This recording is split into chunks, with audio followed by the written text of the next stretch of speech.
How to change password.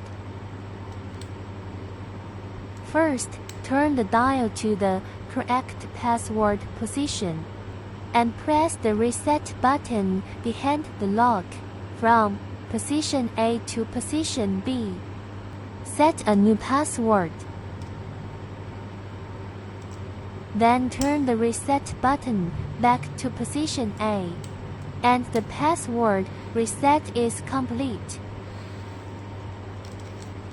How to retrieve a forgotten password. Press and hold the back of the password with your left hand.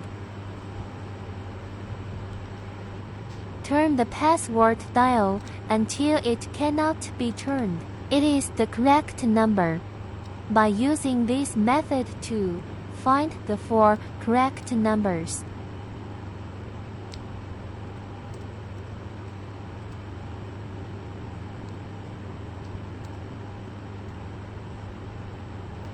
The password can be retrieved.